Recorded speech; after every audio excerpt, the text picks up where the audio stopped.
ചുരത്തിൽ ജീപ്പ് കൊക്കയിലേക്ക് മറിഞ്ഞ് തകർന്ന് യാത്രക്കാരായ 2 യുവാക്കൾക്ക് പരിക്ക്. അപകടത്തിൽപ്പെട്ട ഒരാളുടെ പോക്കറ്റിൽ MDMA.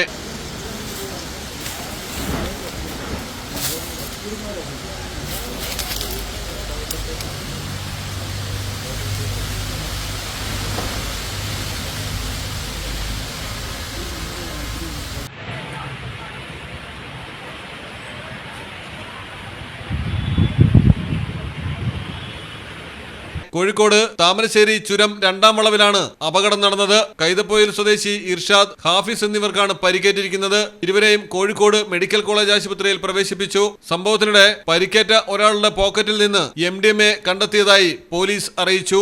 വാഹനത്തിൽ ഇനിയും ലഹരി മരുന്നുണ്ടെന്ന സംശയത്തിലാണ് പോലീസ്. വാഹനം ഉയർത്തി പരിശോധിക്കാനാണ് പോലീസിന്റെ നീക്കം. യുവാക്കളെ ഉടൻ ചോദ്യം ചെയ്യും. സംഭവത്തിൽ അന്വേഷണം ആരംഭിച്ചു.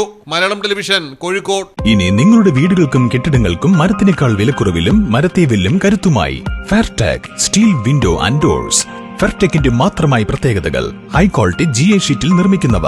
തിരഞ്ഞെടുക്കുവാൻ ആകർഷകമായ ഡിസൈനുകൾ വിവിധങ്ങളായ അളവുകളിൽ ലഭ്യമാകുന്നു. ഏതു കാലാവസ്ഥയെയും അതിജീവിക്കുന്നു. ഫ്രെയിമുകൾക്ക് അധിക ചെലവുകളില്ല. ഫിറ്റ് ചെയ്യാൻ വളരെ എളുപ്പം. ഇനി ഫെയർടെക് പ്രൊഡക്റ്റുകൾ ഉപയോഗിക്കൂ. സമയവും സമ്പത്തും ലാഭിക്കൂ. ഫെയർടെക് സ്റ്റീൽ വിൻഡോ ആൻഡ് ഡോർസ്.